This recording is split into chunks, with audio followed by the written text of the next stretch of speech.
Hi, I'm Victor Hill. I'm the Director of Parking and Transportation Services for the University of Wisconsin-La Crosse. I'm sorry I can't be here right now, but if you have any questions after I'm done talking, my staff is going to be available at the resource fair today, and they'll be happy to answer any additional questions you've got. So the first question that you really need to ask yourself is, do you even need a permit on campus?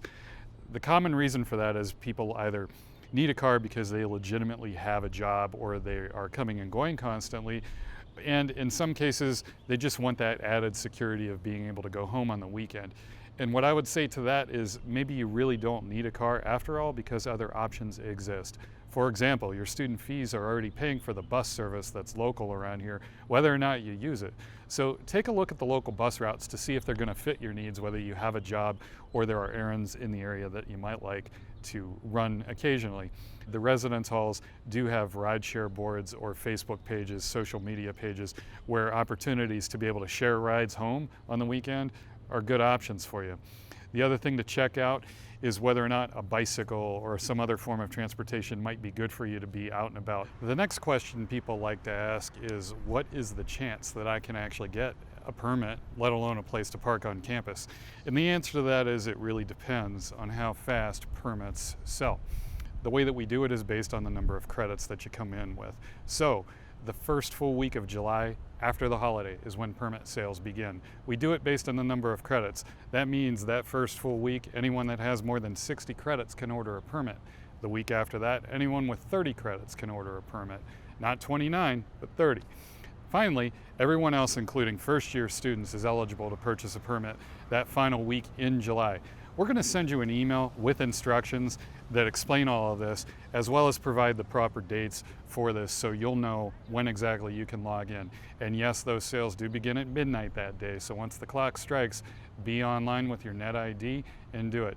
And Mom and Dad, if you're watching this, make sure that the student is the one that orders the permit, because this is an agreement between the student and us saying that they're going to follow our policies. If you buy the permit for them, that's awesome, but keep in mind that all of the rules are understood that the student is going to be following them. So it's going to be extremely important that you have that conversation as a family. If you're going to be living on campus, make sure you select from one of the R lots, one of the resident lots here. That is going to be the lot that you get to park in.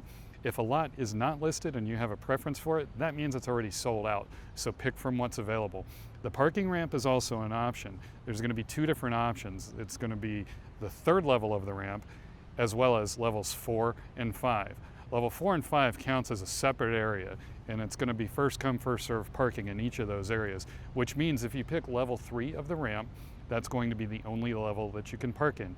If you pick level 4 and 5, you're either going to park on level 4 or 5, depending on space availability. Now, if you don't live on campus, purchase a commuter parking permit for one of the C or commuter lots. Again, it's all assigned parking. Price is listed at our website and has not changed in a number of years, but it's important that you go online just to double check the rates to make sure that they haven't changed. Be sure to check the campus map for updates to the lots as well as your available options, keeping in mind that the map does change periodically. We have a link to that on our website when you order, so you will always have access to the latest update on the campus map. Your plate is your permit, so you don't need a hang tag or a decal.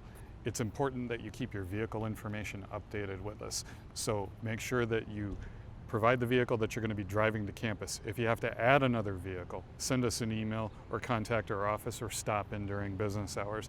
You can only register one vehicle at a time, but if there's a chance that you might have to bring a different vehicle, just let us know. And as long as only one vehicle is parked on campus at a time, it's not a problem. Finally, for visitor parking, as a rule of thumb, don't ever park in a resident lot unless it's on a designated move-in or move-out day. If you're not sure, check with our office or check with Residence Life. The commuter lots, on the other hand, are free only on Saturday and Sunday during the day. If you want to park overnight, there is a $5 charge, and it's always a good idea to have the student come into the office to purchase that permit in advance of your arrival. Thanks for watching. Be sure to stop by the resource fair. Our staff will be happy to answer any questions you have. And if you'd still like to come by and talk to us, this is where we're located. We're open during business hours every day, Monday through Friday from 8 to 4:30. Or if you have questions after hours, University Police is open 24 hours a day, 7 days a week. Thanks again.